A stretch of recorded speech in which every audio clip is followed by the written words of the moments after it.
I am now the most miserable man living. Whether I shall ever be better, I cannot tell. I awfully forebode I shall not. To remain as I am is impossible. I must die or be better, it appears to me. In the anguish of these words, one of America's greatest presidents, Abraham Lincoln, describes his lifelong battle with depression. Throughout history, many famous and extraordinary people have felt the pain and suffering of depressive disorders. Some of them have shared their struggles publicly to bring awareness to this issue that millions of ordinary people also experience. In fact, over 30 million Americans may be affected by major depressive disorder. The annual cost to the economy is billions of dollars. The cost in human suffering is immeasurable. Going through it was like a roller coaster ride through hell. I felt that there was no way out. The pain was beyond description.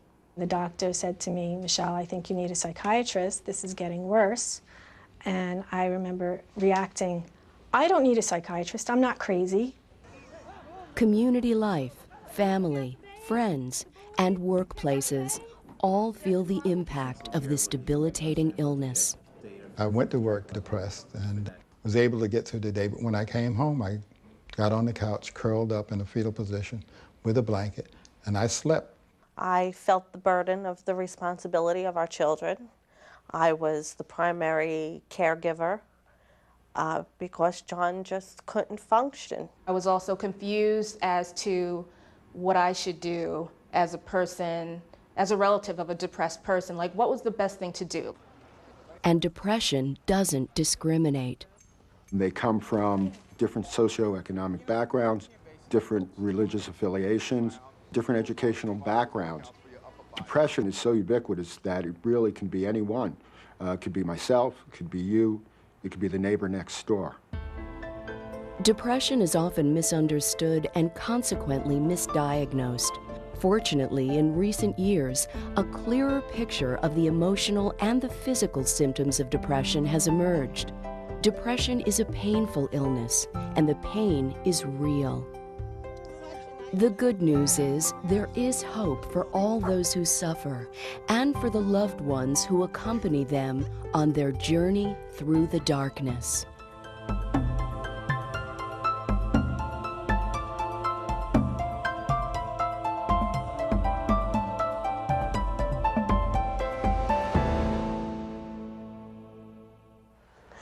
Yeah, long story. John and Michelle started dating as teenagers and have been happily married for 14 years. Michelle describes John as a happy-go-lucky guy who doesn't sweat the small stuff. A few years ago, however, John started feeling sick and his personality began to change right before Michelle's eyes. Physically, I was a wreck. There were days I couldn't get out of bed. I just laid in bed all morning shaking. I wouldn't even call in to work. I would get headaches. I felt nauseous. I was just in a total fog. There was an episode at work where he started complaining that he wasn't feeling well, and they had to take him to the hospital. He didn't know if he was getting chest pains, chest discomfort. He felt weak. Heart disease runs in my family. So one of my main concerns was there something wrong in my heart? I just thought I was going to have a heart attack. And don't forget about, we're going out with everybody on Friday. Yeah. It was so different from his normal being. When the kids wanted to play with him, he would not be interested. He would tell them, "Not now, I'm not in the mood." You know, I lost interest in everything. I mean, I didn't want to do the things I love to do. I love to ride my bike by the shore. It just ended. I just wouldn't ride my bike.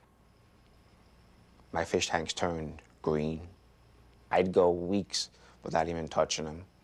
I'd go days without even feeding them. I wouldn't even go near the tanks. I told him, "Let's go to the doctor. Let's see what's going on." I really didn't want to.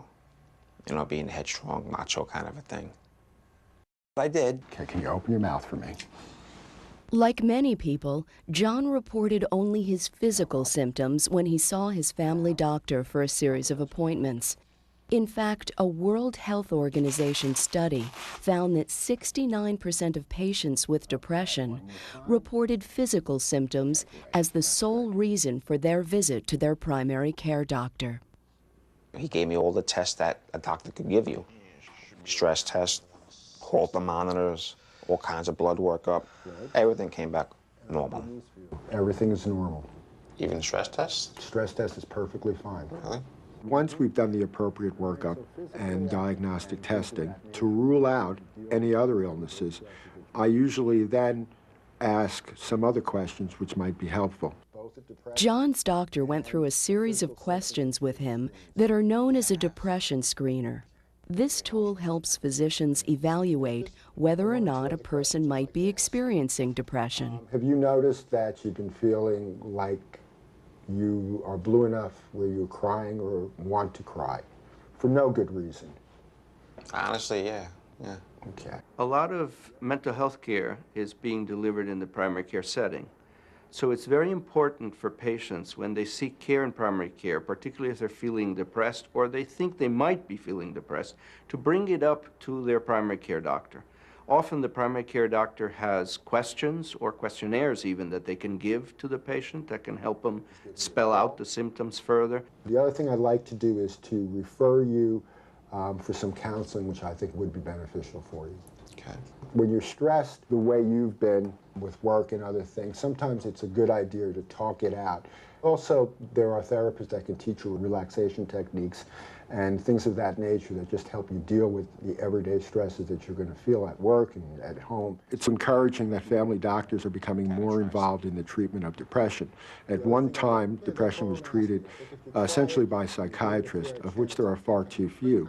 Now, with the new research and with the education that's available both to physicians and patients, I'm very optimistic that this trend is going to go forward and that both family physicians and patients will be much better served in the future when they come in and do suffer from a depressive illness. When a person is depressed, it's important to be diagnosed and treated as soon as possible. Good luck.